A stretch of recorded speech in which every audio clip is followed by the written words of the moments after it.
अनेक खवय्ये तंदुरी रोटी अगदी आवडीने खातात। ही तंदुरी रोटी बनवली जाते ती म्हणजे कोळशाच्या भट्टीत। पण आता या भट्टीवरच बंदीचा प्रश्नचिन्ह जे ते निर्माण झालेलं आहे। सध्या मी जी भट्टीच्या बाजूला उभा आहे ती कोळसा भट्टीची आणि याच भट्टीत तुम्ही खाणारी आणि आवडीने खाणारी रुचकर अशी तंदुरी रोटी जी आहे ती शेकली जाते।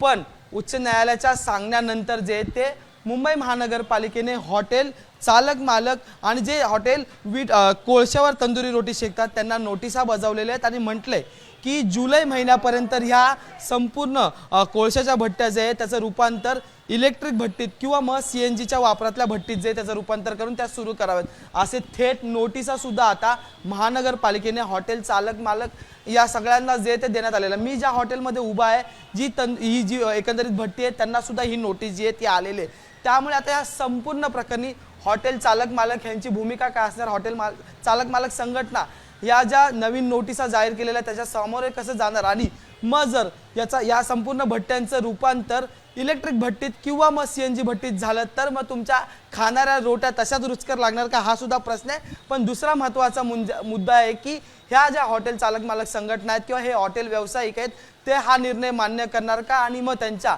या कोळशाच्या भट्ट्या ज्या आहेत त्या इलेक्ट्रिकच्या आणि सीएनजीच्या करणार का हे सुद्धा पाहणं महत्त्वाचं ठरणार आहे। सध्या जुलै महिन्यापर्यंत हा बदल करावा असं महानगरपालिकेकडून सांगितलं जाते आणि उच्च न्यायालयाने याचे आदेश जे तो देण्यात आलेले आहेत। व्हिडिओ जर्नलिस्ट अरविंद वारगेसह मी अजय माने, एबीपी माझा, मुंबई।